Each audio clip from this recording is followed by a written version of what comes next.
চমৎকার একটা বিষয়। কারণ হচ্ছে ঈমান এবং আকীদা, এই যে বিশ্বাস,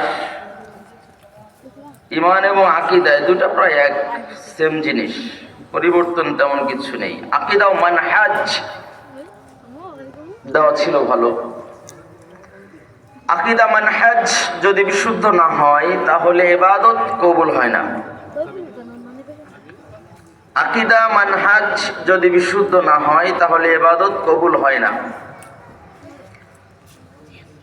সূরাতুল মুলক 2 নম্বর আয়াতে আল্লাহ সুবহানাহু ওয়া তাআলা বলেছেন, তাবারাকাল্লাযী বিয়াদিহিল মুলক ওয়া হুয়া আলা কুল্লি শাইইন কাদির।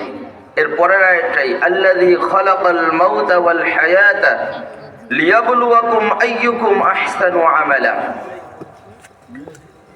আল্লাহ সুবহানাহু ওয়া তাআলা জীবন ও মৃত্যু সৃষ্টি করেছেন আপনার আমার থেকে দেখে নেওয়ার জন্য, পরীক্ষা করার জন্য যে আমি আর আপনি আমাদের আমলটা কার শ্রেষ্ঠ হয়, ভালো হয়, আহসানু আমালা, আহসান হয়, এটা দেখার জন্য। ফুজাইল ইবনে আওয়াজ রাহিমাহুল্লাহ, নাম শুনে থাকবেন আপনারা, আব্দুল্লাহ ইবনে মুবারক রাহিমাহুল্লাহর বন্ধু ছিলেন তিনি। ফুজাইল ইবনে আওয়াজ রাহিমাহুল্লাহ বলেছেন, আমল শ্রেষ্ঠত্ব পায় দুইটা বিষয়ের মাধ্যমে।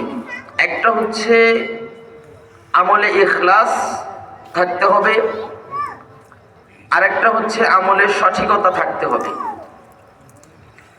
পদ্ধতি ঠিক থাকতে হবে।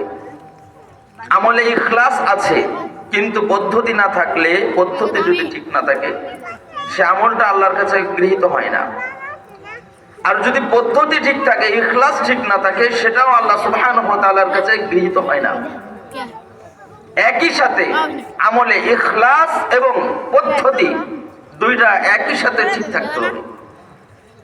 ইখলাস হচ্ছে আল্লাহ সুবহানাহু ওয়া তাআলার জন্যই ইবাদত হতে হবে, আর পদ্ধতি হচ্ছে মুহাম্মদ রাসূলুল্লাহ সাল্লাল্লাহু আলাইহি সাল্লামের পদ্ধতিতেই হতে হবে। দ্বিতীয় কারোর পদ্ধতিতে ইবাদত করলে সে ইবাদত আল্লাহর কাছে গৃহীত নয়। সম্মানিত উপস্থিতি, প্রিয় ভাইরা আমার, এরপরে তিনি ফুজাইল ইবনে আওয়াজ রাহিমাহুল্লাহ দলিল পেশ করলেন, ফামান কানা ইয়ারজু লিকা রাব্বিহি ফালইআমাল আমালান সালিহান ওয়া লা ইউশরিক বিইবাদাতি রাব্বিহি আহাদা।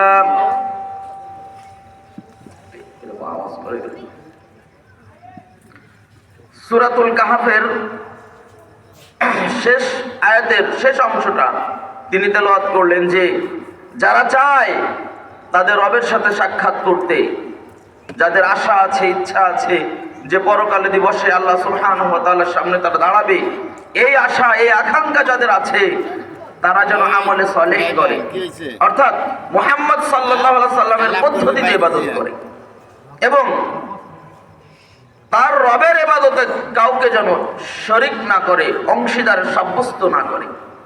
আপনারা অবগত আছেন, 3 ব্যক্তিকে আল্লাহ সুবহানাহু ওয়া তাআলা কিয়ামতের ময়দানে জিজ্ঞাসা করবেন।